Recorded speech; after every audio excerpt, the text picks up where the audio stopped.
ஓம் சைராம், ஜெய் சைராம். என் அன்பின் பிரியமே, பிரச்சனைக்கு உரிய தீர்வாக இன்று உன்னை காண உன் இல்லம் வருகிறேன். என்னை வரவேற்க நீ தயாராக இரு. உன் கவலை நீ உருவாக்கியது அல்ல, உனக்கு உருவாக்கப்பட்டது. அது உன்னை உருக்கிவிட்டது என்பதனை நான் அறிவேன். உன் கவலைகளை கனப்பொழுதில் களைய வருகின்றேன். அமைதியாக இரு.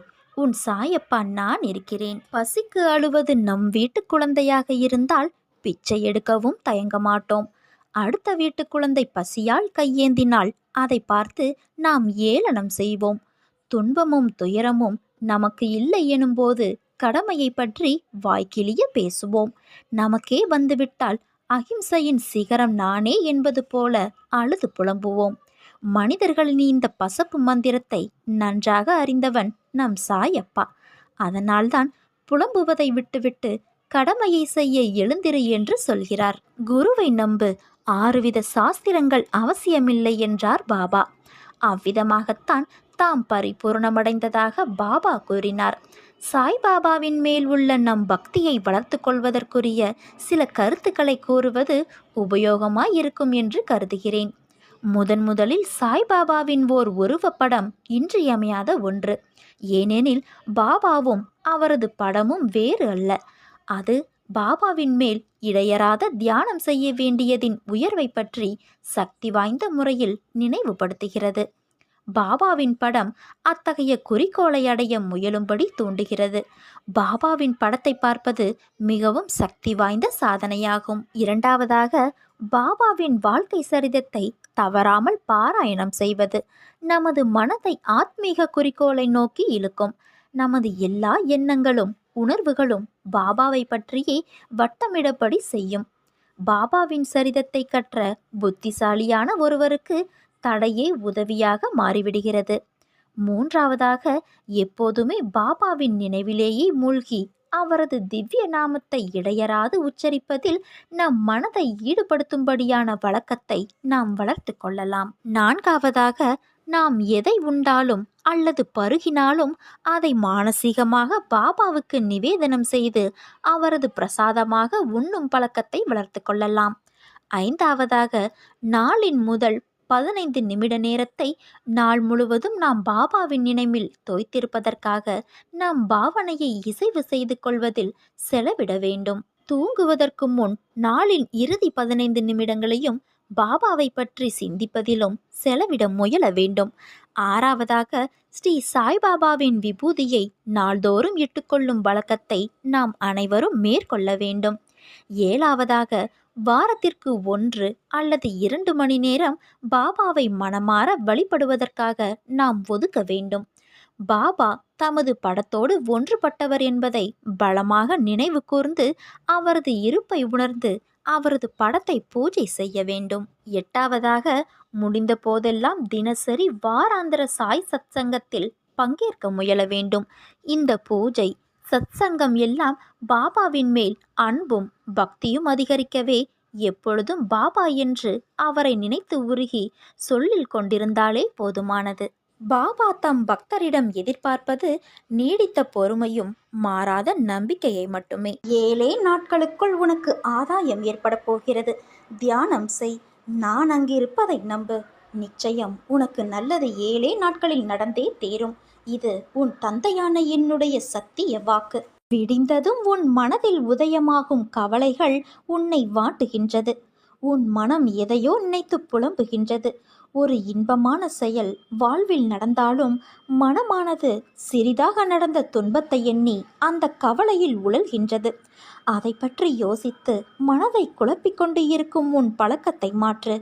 ஒளியை எதிர்கொண்டு மலரும் மலர்களைப் போல நீ இருக்கவே உனக்கு நேர்மறை எண்ணங்களை உரமாக இடுகின்றேன். உன் பாதைகளில் உனக்கு துணையாக நான் இருக்கின்றேன். உன் நீண்ட பயணத்தில் உனக்கு உறுதுணையாக இருப்பேன் குழந்தையே. கலங்காதே, குழம்பாதே. அனைத்து பிரச்சனைகளும் தீர்ந்துவிடும். உன் வாழ்வில் மீண்டும் மகிழ்ச்சி பொங்கும். நம்பிக்கையோடு இரு என் குழந்தையே. உன் வாழ்க்கையில் ஏற்பட்ட அனைத்திற்கும் பதில் கூற நான் தயாராக இருக்கிறேன். நீ உனக்கு யாரும் இல்லை என்று நினைத்து அழுத போதெல்லாம் என் வருகையை நீ உணர்ந்து இருப்பாய். அதே போலத்தான் நீ சற்றும் எதிர்பார்க்காதவாறு இன்று உன் மனதை மாற்றினேன். நீ சந்தோஷத்தில் திக்குமுக்காடி இருந்ததை பார்த்து நான் பூரித்து போய் பார்த்து கொண்டிருந்தேன். உன்னை சுற்றி உன்னை உண்மையாக நேசிப்பவர்களை இன்று உணர்ந்தாயல்லவா? என் குழந்தையான உன்னை சிரித்து கொண்டே இருப்பதை பார்க்கும்போது இந்த உலகத்தையே நான் மறந்து போகின்றேன். உன் மனதில் இருந்த அனைத்து எதிர்மறையான எண்ணங்களும் மறைந்து போகும். உன் மனதில் இருந்த அனைத்து எதிர்மறையான எண்ணங்களும் மறைந்து போகும் நேரம் வந்து விட்டது. நீ பயப்படாதே.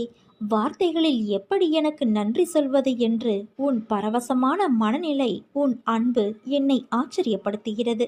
நீ நன்றாக வாழப்போகின்றாய். என் இதயம் என்னும் கருவறையில் நீ நன்றாக வாழப்போகிறாய். வாழ்க்கை என்பது நாம் நடந்து செல்லும் பாதை போல. அதற்கான பாதையில் நாம் நடை போடுகிறோம். அவற்றில் நாம் நேராக பயணிப்பதில்லை. நிறைய திருப்பங்கள் இருக்கும். நம் வாழ்க்கையும் அப்படித்தான். பயணத்தில் சந்திக்கும் நிகழ்வுகளும் அதன் மூலம் நாம் கற்று அறியும் அனுபவமும் பாடங்கள் வாழ்க்கையை பற்றிய புரிதலை ஏற்படுத்தும். பயணங்கள் எதற்கு, எதனால் என எல்லா கேள்விகளுக்கும் விடை கிடைக்கும். உன் வாழ்வில் ஏன் இப்படி என தோன்றிய அனைத்து கேள்விகளுக்கும் விடை கிடைக்கப் போகும் நேரம் வந்து விட்டது. நம் பயணத்தின் போது நாம் உணர்ந்த பாடங்களும் கற்று உணர்த்திய அனுபவங்கள் ஒருவரின் மனதை புரிந்து நடப்பவரின் அறிவு, கல்வி கற்றவர் காட்டிலும் மேம்பட்டது. ஏனென்றால் நாம் ஒன்றை புரிந்து கொண்டு இருப்போம். ஆனால் அந்த சூழ்நிலையில் அவர்களை பற்றி தெரிந்த விஷயங்கள் நம் கண்ணை மறைத்து சூழ்நிலை என்ற நிர்பந்தத்தில் நம்மை நிற்க செய்யும். அந்த நேரத்தில் நாம் புரிந்த விஷயங்கள் புரியாது நடப்பது போலத்தான் நம்மை அசைய வைக்கும். உனக்கான வாசல் திறந்துவிட்டது. நிச்சயம் உனக்கான பதிலை பெற்று நிம்மதியும் சந்தோஷத்தையும் அமைதியையும் நீ மீட்டெடுப்பாய். உன் பெற்றோருக்கு பாதுகாப்பாய் நான் இருக்கின்றேன். என்னை மீறி எதுவும் அவர்களை நெருங்காது என் குழந்தையே. அவர்கள் பட்ட கஷ்டங்களுக்கு விடியல் பிறக்கப் போகிறது. நான் உன் உயிராய், என் உயிரின் உருவமாய் நீ இருக்கிறாய். உன்னோடு நான் எப்போதும் இருப்பேன் குழந்தையே. என்னை காணவில்லை என்று வருத்தமடையாதே. உன் கண்களை மூடி என்னை மனதார நினைத்துப்பார். என் ஒளி உருவம் உன் முன் தோன்றும். உனக்கான அனைத்து பதில்களையும் தகுந்த நேரத்தில் நான் தருவேன் என் குழந்தையே. என் அருளும் ஆசியும் எப்போதும் உனக்கு உண்டு. நீ எங்கிருந்தாலும் எதை செய்தாலும் அவை எல்லாவற்றையும் நான் அறிவேன். உன்னை ஆட்டுவிப்பவன் நான். எல்லாவற்றையும் படைத்து காப்பதும் நான் தான். உலகத்தின் ஆதாரம் நான். எவன் என்னை மனதார நினைக்கிறானோ அவனுக்கு எப்போதுமே துன்பம் நேராது. எத்தனையோ துன்பங்களை கடந்து வந்த உனக்கு இது ஒன்றும் புதிது இல்லை. இதையும் நீ கடந்து செல்வாய். இதற்கும் என் துணை உனக்கு நிச்சயம் உண்டு என் செல்வமே. நீ என்னிடம் நேற்று பிரார்த்தனை செய்யும் போதே உன்னால் முழு மனதாக பிரார்த்தனை செய்ய முடியாமல் கவலையோடும் குழப்பத்தோடும் இருந்தாய். நடப்பது எல்லாம் உனக்கு குழப்பத்தையும் அச்சத்தையும் தருகிறது என்று சொல்லி வேண்டினாய்.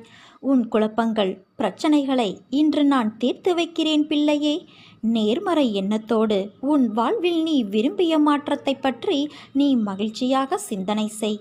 இன்று சில மாற்றங்கள் நீ நடப்பதை காண்பாய். நம்பிக்கையை மட்டும் கைவிடாதே. உன் மனம் மகிழும் நிகழ்வுகளை நான் நடக்கச் செய்வேன்.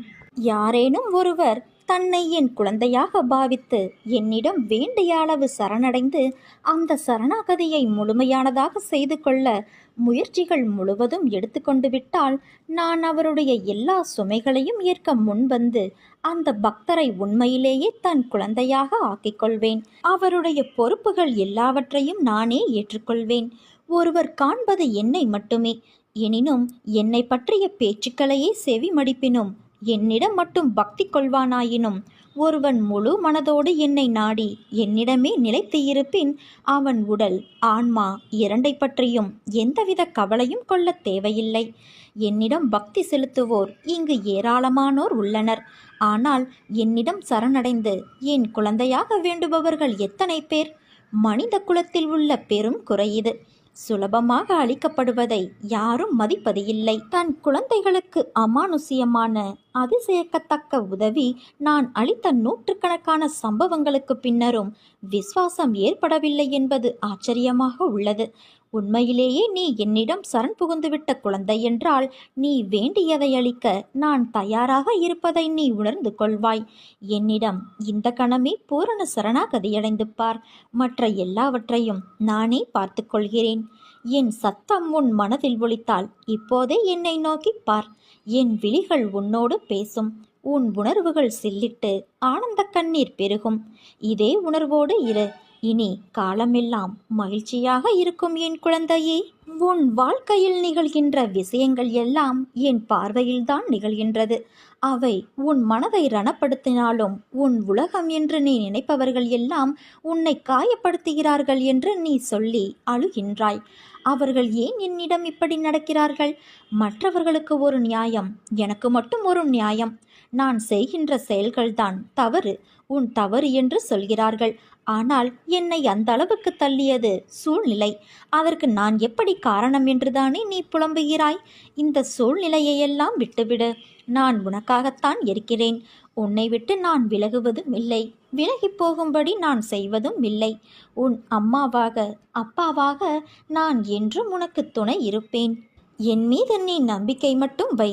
உன்னை சுற்றி இருப்பவர்கள் திடீரென தாழ்ந்து போகும்போதும் விழும்போதும் அழும்போதும் அது அவர்கள் கர்ம வினையால் வந்தது என்பதை உணர்ந்து அமைதியாக இரு. எதை பார்த்தும் நீ பயப்படாதே. நான் எதுவரை உன் அசைக்க முடியாத நம்பிக்கையாக இருக்கிறேனோ அதுவரை உனக்கு எந்த தீங்கும் வராது. உன் கரங்கள் கால்கள் திடப்படுத்தப்படும். உன்னை நம்பி வருபவர்கள் யாராக இருந்தாலும் மனப்பூர்வமாக உதவி செய். திரும்ப வரும் என பலனை எதிர்பார்க்காதே. உன்மேல் பொறாமை உள்ளவர்களை பார்த்தும் உனக்கு விரோதமாக பேசித் திரிபவர்களை பார்த்தும் நீ பயப்படாதே. என்னை மீறி யாரும் உன்னை நெருங்க முடியாது. இந்த உலகமே ஒன்று திரண்டு உனக்கு எதிராக துன்பம் இழைக்க முயற்சி செய்தாலும் உன் தந்தையான நான் உனக்கென எழுதியது மட்டும்தான் உன்னை வந்து சேரும் என்பதை நீ உறுதியாக நம்பு. வாழ்க்கையில் நினைத்தது கிடைப்பதற்கும் கிடைக்காமல் இருப்பதற்கும் அவரவர் கர்மாதான் காரணம். நிர்ணயிக்கப்பட்ட விஷயங்கள் என்பது நிஜமான உன் வாழ்வில் நடப்பவை. எல்லாவற்றிற்கும் ஏதோ ஒரு காரணம் இருக்கும். அவரவர் துன்பத்திற்கும் இன்பத்திற்கும் எல்லோருடைய மனம்தான் காரணம். இந்த வாழ்க்கை என்பது யாது என்று உன்னிடம் கேட்டால் நீ என்ன சொல்வாய்? நீ சொல்லும் பதிலிலிருந்துதான் என் லீலையின் அடுத்த பெரும் பங்களிப்பு உன் வாழ்வில் நடைபெறும். அப்பா, வாழ்க்கை என்றால் ஒரு பிறப்பின் நோக்கம் அறிந்து வாழ்வதற்கும் ஆன்மா என்ற உருவமற்ற உணர்வுகளுக்கு மதிப்பளித்து அதை நடைமுறையில் செலுத்தி அதற்கான முக்கியத்துவம் கொடுத்து அதை நிறைவு செய்வதில்தான் வாழ்க்கை என்ற சொல்லுக்கும் அர்த்தமும் அதன் பயனும். இந்த பதில் உன்னிடத்தில் வருகிறதா என்பதை முதலில் கேட்டுப்பார். இந்த வாழ்க்கை என்பது அன்பு, பாசம், விசுவாசம், நம்பிக்கை, பக்தி என்ற உணர்வுகளால் நிறைந்தவை. ஒருவருக்கு இதை நம்மால் வழங்க முடியவில்லை என்றால் உன் பிறப்பின் முக்கியத்துவம் அறிந்தும் கோபம், வெறுப்பு, பகைமை என்ற வேண்டாத உணர்வுகளால் உன் ஆன்மாவைப் போல உள்ள மற்றொரு ஆன்மாவிற்கு தெரிந்தும் இந்த வழியை கொடுக்கிறாயே. அதனால் உன்னுள் இருக்கும் நல்லது அடியில் போய் தேங்கிக் கொள்கிறது. நான் மட்டுமா இதை செய்கிறேன்? மற்றவரும் என்னிடத்தில் எதிர்மறை உணர்வுகளை காண்பிக்கிறார்கள். மற்றவரும் என்றால் யார் அவர்கள்? உனக்கு உன் ஆன்மா இல்லை அவர்கள். முதலில் உன் ஆன்மாவிற்கான பங்களிப்பை கொடுத்து அதை மதிக்க கற்றுக்கொள். பிறகு மற்ற ஆன்மா என்ன செய்கிறார்கள் என்ற யோசனையை செய். மாற்றம் என்பது ஒருவரிடத்தில் ஆரம்பிக்கும் ஒரு புத்துணர்வான எழுச்சி. அதை உன்னிடத்தில் கொண்டு வரவே என்னுடைய இத்தனை போராட்டங்களும் உனக்காக நடக்கிறது. மாறுதலுக்கான நடைமுறைகள் தொடங்கிவிட்டது குழந்தையே. நீயும் மனதளவில் உன்னை தயார் செய்து கொள். புதிய வாழ்க்கைக்கு என் அன்பளிப்பும் பாசமும் அருளும் அன்பும் என் உயிரும் மூச்சும் என் பிள்ளையான உனக்கே தருகிறேன். என் முழு மனதில் இடம் பிடித்த என் பிள்ளையான உனக்கு என் ஆசைகள் எப்போதும் உண்டு. நீ எதையும் இனி தேடி செல்ல வேண்டியது இல்லை. உன்னை தேடி அனைத்தும் தானாக வந்து சேரும். நீயே ஆச்சரியப்படப் போகிறாய். நல்ல மாற்றங்கள் நடைபெறப் போகிறது என் குழந்தையே. ஒரு நாள் போவது ஒரு யுகமாக தெரிகிறது என்று புலம்புகிறாயே. நான் இதுவரை எத்தனை யுகங்களை பார்த்திருக்கின்றேன். எத்தனை பேர் வந்தார்கள் போனார்கள். அவர்களில் பெரும்பாலானோர் இப்படித்தான் உன்னை போல புலம்பி தவித்தார்கள். சிலர் மடிந்து போனார்கள், சிலர் எதிர்த்து போராடினார்கள். எல்லாம் முடிந்து அவர்கள் வேறு ஜென்மம் எடுத்து கழித்தார்கள். இனி வருபவர்களுக்கும் இதுதான் நிலை. தோல்விகளையும் கஷ்டங்களையும் கண்டு ஓடி ஒளியாதே. தைரியமாக எதிர்த்து போராடு. இந்த ஜென்ம கடமைகள் அத்தனையையும் இந்த ஜென்மத்திலேயே முடித்துவிடு. அதற்காக எதிர்வரும் கஷ்டங்களை ஏற்று போராட மனதை பக்குவப்படுத்து. முடியாத போதெல்லாம் என் பெயரை உன் மனதிற்குள் நான் பதியம் செய்து வைப்பேன். என்னை கும்பிடுவதற்கு வழியை தேடி அலையாதே. நான் உன் உள்ளத்திலேயே குடியிருந்து வருபவன். எனக்கு சடங்கு சம்பிரதாயங்களோடு தான் பூஜை செய்ய வேண்டும் என நினைக்காதே. எப்போதும் என்னை நினைத்து கொண்டு இரு. அது போதும். அப்போது என் பலம் உனக்குள் ஊடுருவி உன் கஷ்டங்களை தவிடு பொடியாகிவிடும். உனக்கு எதிராக செயல்படுபவர்களையும் துன்பம் விளைவிக்க நினைப்பவர்களையும் நிர்மூலமாக்கிவிடும். உன் விருப்பங்கள் நிறைவேற பிரார்த்தனை செய். வெறும் பிரார்த்தனையினால் உன் பிரச்சனைகளை நான் முடித்து வைப்பேன் என் குழந்தையே. பல குழந்தைகளை பெற்றிருந்தாலும் ஒரு தந்தை தன் குழந்தையின் தவறான நடத்தையை எவ்வாறு சரி செய்வது என்று கவலைப்படுவார். அவர் தன் குழந்தையின் மோசமான நடத்தையை சரி செய்ய போராடுகிறார். கடவுள் நம் தந்தையாக இருப்பதால் அவரது தவறான குழந்தைகளை பற்றி அதிக அக்கறை காட்டுகிறார். நேர்மையாக வாழும் பக்தர்களை கடவுள் பொருட்படுத்த மாட்டார். அவருடைய வார்த்தைக்கு கட்டுப்படுவார். தம்மிடமிருந்து விலகியவர்களையும் கெட்ட நடத்தையால் கெடுக்கப்பட்டவர்களையும் அவர் எப்போதும் நினைப்பார். அவர்களை அவர் கைவிட மாட்டார். அவர்கள் நடந்து செல்லும் பாதை எவ்வளவு அற்பமானது, மோசமானது என்பதை அவர் உணரும்படி கட்டாயப்படுத்துகிறார். ஒரு நொடியில் அவர்கள் கண்களை திறப்பார். கடவுள் ஒரு மனிதனை வீழ்ச்சியின் சேற்றிலிருந்து வெளியே இழுத்து அவரை நேர்மையான வழியில் நடத்துவார்.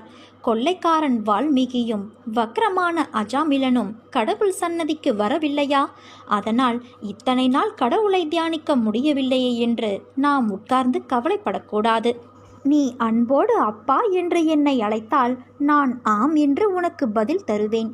ஏதாவது ஒரு வடிவில் நிச்சயம் உன்னை நான் காப்பாற்றுவேன்.